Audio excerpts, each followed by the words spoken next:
Good morning, everyone. Good morning. I wish you a great day, a blessed Passover, and a very happy Easter Sunday, or Resurrection Day, if you will. Heard the rumblings of people telling me things are not the same, and they're different, of course. But we're going to step in here today for a few minutes, and I'm going to talk to you about today's topic out of the Self-Reliant Entrepreneur, which I've been reading out of every day. And I'm going to share with you a little bit of the spiritual side. There's a Bible verse that really has changed my life, and it's applicable to, I don't care what your faith is. When I share this Bible verse with you, you'll see what it means. Liberty's excited. It's a brand new day. You going to get on camera, girl? Huh? You trying to get on camera? Come here. Anyway, give it a few minutes today. I'm going to share something out of this book here, The Self-Reliant Entrepreneur. And I'm also going to share with you a Bible verse that has changed my life, really. And it's not some complicated thing. It's very simple and easy to understand. But today's topic out of this book is called Passion Without Perseverance. And specifically, if you're a business owner, you're an entrepreneur, this is going to really hit home. But even if you're not a business owner, this is going to have some relevance to you. And Liberty's singing in the background. She wants to get on the video. You want to get on the video? All right, well, maybe we'll show you at Liberty here by the time this is over as well. Blessed Easter, Lisa. Blessed Easter to you all the way from South Africa. Thank you so much, for being here and your presence and sharing your brilliance. And everybody's on their journey, though, right? Aren't we all on a journey? And we feel all the stuff, don't we? Sometimes we feel the highs, we feel the lows. Sometimes the lows are so low they can seem to like bowl us over. But I want to encourage you today that, and I was actually interviewed. Let me give a shout out to Matt Christopher. Matt Christopher is a life coach from Australia, and he does a lot of things. And I was fortunate enough to be on his show last night at 9:30. They air a show there. And Chase says hi to Liberty. Hey, Emily. Happy Easter. Blessed Easter. And anyway, we were. I was on a show last night in Australia, so I'm going to give a shout out to Matt. And we're going to be actually doing some things together here too. So it's nice for me to be able to connect with people like Lisa from South Africa and Matt from Australia, because now we can start to expand our reach through the power of technology, and we can elevate people. I mean, it's better to focus on what unifies us than what divides us. There's many things that divide us, and history says we've done a good job at that over the years. So let's talk about what unifies us and what brings us together. And my little voice here right now with this little platform that I've been using is a way for me to share my heart. It's a way for me to share my gifts and to be able to elevate you. And that's what I want to do today. So I'm going to read from this book right now. I'm going to share that Bible verse with you, and then we'll see how Liberty behaves. Maybe he'll show you her as well before this is over. All right, here we go. So April 12th, it's called Passion Without Perseverance. Everyone's free to listen to this, but entrepreneurs especially. Passion in its profoundest is not a thing demanding a palatial stage whereon to play its part. Down among the groundlings, among the beggars and the rakers of the garbage, profound passion is enacted, and the circumstances that provoke it, however trivial or mean, are no measure of its power. Again, some of this excerpt here was written by Herman Melville, and that was Billy Budd Sailor. That was written in 1924. A lot of these writings, they're using the Old English language, and a lot of them are from the 1800s, which is the Transcendentalist period back then. And this one's from 1924. So let me share with you the author's reflection. John Jantsch is the author. Let me share this. He says, and if you're an entrepreneur, you're going to want to pay attention to this because this really hit home for me. Have you ever mistaken perseverance for passion. Perseverance helps you do the hard stuff, try a new approach, and even get back up time and time again. How many times have you had to get back up? Get back up one more time. Passion, though, is something you feel. It's the thing that gives your entrepreneurial journey power, no matter how insignificant or misguided it seems to others. But here's the problem. You must have both. You need a burning passion to make some difference, to make every new day an adventure. But you also need the perseverance to dig in and figure out how to get it all done. To get it all done, even the stuff you're not so passionate about. Think about those things you're not passionate about. Many businesses fail due to lack of passion, but due to an inability. Let me back up. Many businesses fail not due to a lack of passion, but due to an inability of the business owner to figure out how to run the business. So key. Getting the boring, dispassionate, mundane stuff done that must be done. The stuff that mostly just requires perseverance, grit, and patience. You must be supercharged about helping other business owners.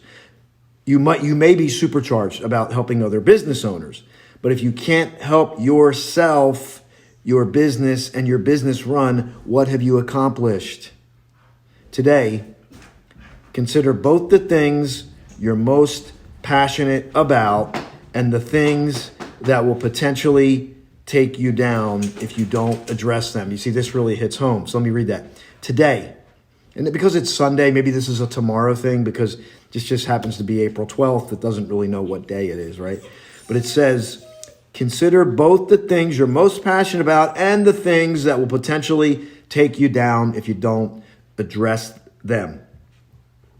And the question is, what is the greatest vulnerability or gap that exists in your entrepreneurial journey today? And, for me, I am a creator. I'm an implementer. The part that I struggle is the management part. And that's the thing I think for a lot of people, it could be people, it's that management, right? It's that day-to-day management.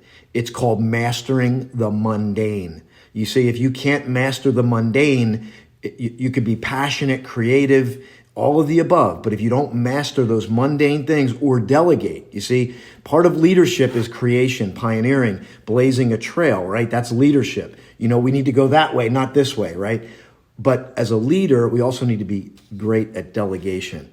And delegation maybe just be in the areas that you're not good at. And we know that the great successful people over time were great at delegation, great at understanding what they're good at and going in and pulling someone else. And that's kind of where I'm at in my journey, if I'm just fully transparent here, is just being able to delegate effectively, attract the right people that are good at doing what I'm not good at doing, bringing them into my sphere, helping them grow while they're helping me do some of these mundane tasks. So that's something that I'm working on, be fully transparent here with you, is that management piece. And, if you follow James McNeil, I'm not sure if he's listening today, but, he breaks down it into three areas: leadership, management, and implementer. They're the three. If you look at three things on the entrepreneurial scale, those three things, you got to do all three of them. And if you can't do them, you got to delegate them. So that's this passion without perseverance and being able to balance both sides of that spectrum. And now I want to share with you a Bible verse. It is Easter Sunday. A lot of people are in the middle of Passover as well. And some people are just, I don't know, somewhere. But I want to share with you a Bible verse that changed my life. And I actually have a plaque downstairs with it. And this doesn't matter what your faith is. Like, I'm going to share this message with you because I think it'll hit you home and it'll matter. And that Bible verse is Psalm 118:24. Now, some of you who know the Bible inside and out, I'll give you a minute to figure out what Bible verse that is. So Bible verse, Psalm Psalms 118:24. If you know what that Bible verse is, you can maybe type it in, but I'm going to share it with you anyway. And that Bible verse says that this is the day that the Lord has made. I will rejoice and be glad in it. Now, during these uncertain times, I'm going to talk to you about this Bible verse. I'm going to talk to you about, it's not so much what the Bible verse says, and in all the messages that we hear, sometimes it's not in what it says, it's what is not said, where we can draw the greatest message. So during this time, I've had people say to me, things aren't the same. Easter Sunday is different. We can't spend time with our family. And there's certainly a negative side. But I believe if we open up, there's beautiful, undiscovered things right now on this day. If you're listening to me live, you're getting this live. If you're listening to the playback, if you dial into this moment right now and you listen, and I'm going to share with you a recording that I had from 2013 as well that'll tie this home, that there's beautiful gifts that are to be discovered today. Beautiful gifts. Beautiful gifts. So if you're looking at what's not right, I want you to dial into what's right. So let's go back to Psalm 118:24. This is the day that the Lord has made. I will rejoice and be glad in it. Now, here's the point I want to bring. It doesn't say, this is the day when I get a brand new car, I'll rejoice and be glad in it. It doesn't say, this is the day when I get the right spouse, I will rejoice and be glad in it. It doesn't say, when I live in the right location, then I'll rejoice and be glad in it. It doesn't say, when my spouse starts behaving the way I want, then I'll rejoice and be glad. It doesn't say, when my kids behave or my kids turn out the way I want, then I'll rejoice and be glad. It doesn't say, when we can celebrate the holidays the way we want, I'll rejoice and be glad in it. It doesn't say, when I lose 20 pounds, then I'll rejoice and be glad in it. It doesn't say, when this COVID-19 thing goes away, then I'll rejoice and be glad in it. You see what it says? Here's the day. This is the day. And what it says, that in and of itself is enough for you and I to rejoice and be glad in it.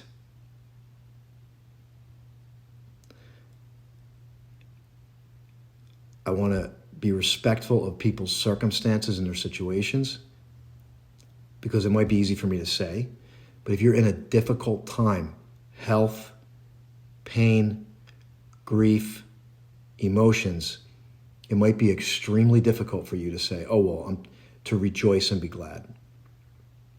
But what I offer you is grab moments where you can rejoice. So if you can't just step into this full-blown, you can feel great, in the course of a day, regardless of what your circumstance is, grab something you can rejoice about. Grab something that you can be grateful for. And if you've talked to people that have suffered, have gone through really hard times, isn't it ironic how they start to appreciate the little things even more? So my friends, what I offer to you is that this is the day, and that is enough for all of us to rejoice and be glad. I want to share this. As I was preparing for this, it's just amazing how the right things show up. As I was preparing for this, I went back to a recording from 2013. And I'll see if I can pull it up here. Let me just see here. Is this it here? Yes, it's true. Today is the only day you have. Let the past strengthen you. Let the future inspire you to live perfectly in this day. So I'm going to play it again because it's probably faint. But as I was preparing for this phone has been sitting in my drawer for 3 years. I haven't even touched this phone, right? I'm doing my morning ritual, starting my day. I do some things in the morning to help prepare my mind. And we should do that every day, not just, if you got to connect. We don't just do that. We do it every day. We make it a ritual. So I'm thinking about the Bible verse I just shared with you. This is the day. That's all we need to find rejoice and gratitude and be glad in it. And this was the first recording I clicked on. And this was in October 26th, 2013. I didn't plan this, but I'm going to play it again, and I'm going to try to get as close to the microphone as I can so you can hear it. Yes, it's true. Today is the only day you have. Let the past strengthen you. Let the future inspire you to live perfectly in this day. So I want to bring this to a close, and I want the best for you. I want you to be your best self. I want you to be able to sort through all the stuff, all the mental processes, all the programming, all of the hurt, the hurt that you've felt, whatever's lingering, whatever residual effect you're feeling right now. And even in the midst of this crazy times that we can grab a hold of, we can be buoyed. We can be buoyed in our faith. We can be buoyed in the strength. We can be more communal. I was on a show in Australia, and he asked me, he said, what can we do? What Austin? He said, what can we do? What are you telling your people to do during these times? And here's what I'm telling people to do. Oh, hey, Brock, my brother's on here. Love you, brother. Happy Easter. Oh, man. Yeah. You see? Powerful, because that's been the scripture verse you've held on to. Yeah. So my brother knows. He's saying that right there. But he said, what's the thing that we can do? And the one thing that we can do is community. It's power in community. There's power in us coming together. And though we may not be able to come together physically as we want, and I understand that. Believe me, I'm dying for like a hug, and not dying. I'm living for hugs, and I just want to hug somebody, hug people that I love, and yeah, absolutely. But through the power of technology, we can create community. I run a private community. I have a private community. It's a paid private community, but we also do other things that are not paid. We do both, and so that's what we're here for. But here's what I want to share as I close this. The one thing I've been sharing a lot throughout the week with Laurel Langmeyer, the financial overhaul and all that kind of stuff, what to do during this time financially. I brought Patrick Rude, what to do for your business during this time. But what I want to share right now, and I'm going to ask you to share this, and Lisa knows, she's been on here every day just about, is emergencylifecoach.com. I want to share emergencylifecoach.com with you now because, there's times like these where people struggle normally during the holidays. Wouldn't you agree? Wouldn't you agree that there's a percentage of the people that really struggle during holidays because maybe they lost a loved one, or maybe they're alone, they feel by themselves. And so we know that during these times, people struggle. We know that. But when you add a pandemic and a global situation and the holidays, that can really exaggerate and exacerbate someone's experience, and they can feel really stressed. So we've created emergencylifecoach.com. And what I'm doing is I'm working really hard to get this phase 1 out. We're in phase 1 right now. We have highly skilled, heart-centered life coaches standing by to field people's calls. But if you're not ready to talk to somebody, we have a free coping activity. And I think, Lisa, I think you downloaded the coping activity to check it out, right? Maybe you can share people about that coping activity if you've had a chance to read it. You can get that for free, that coping activity. And we have life coaches standing by. But my challenge is this, and this is the real challenge of every entrepreneurial journey, although this is like a heart-centered thing. It's working to get the message out there outside of, spending ad dollars, asking people to share it to create an organic situation. That's the challenge, is that people are inundated with so much stuff. And we really want people to share emergencylifecoach.com right now, because there's people that can benefit from this community. And we're going to build a community around it too. So we're not just going to build, there's the free coping activity, there's the life coaches, but we're going to have a community, a Facebook community where the life coaches are going to share things. We're going to have monthly calls. We're going to build a sense of community, because it doesn't matter how good I am or how skilled I am at helping people. We can't fully do it without the power of community. So I'm going to type this in. It's emergencylifecoach.com. I have some amazing people that have come into my circle. Some of them that I've known, and some of them that I haven't known. I just met them recently, but I instantly knew, that there was a connection there. So that's emergencylifecoach.com, and you can share that. You can grab a hold of that, and I'm going to wrap this up just the way I started it. It's the morning. It's a brand new day. It's a brand new day, and that's enough to rejoice and be glad in it. And if you feel compelled, share emergencylifecoach.com. We're trying to get the message out there to the world. Wishing you a great day, a blessed Passover, and a beautiful Resurrection Sunday. God bless you.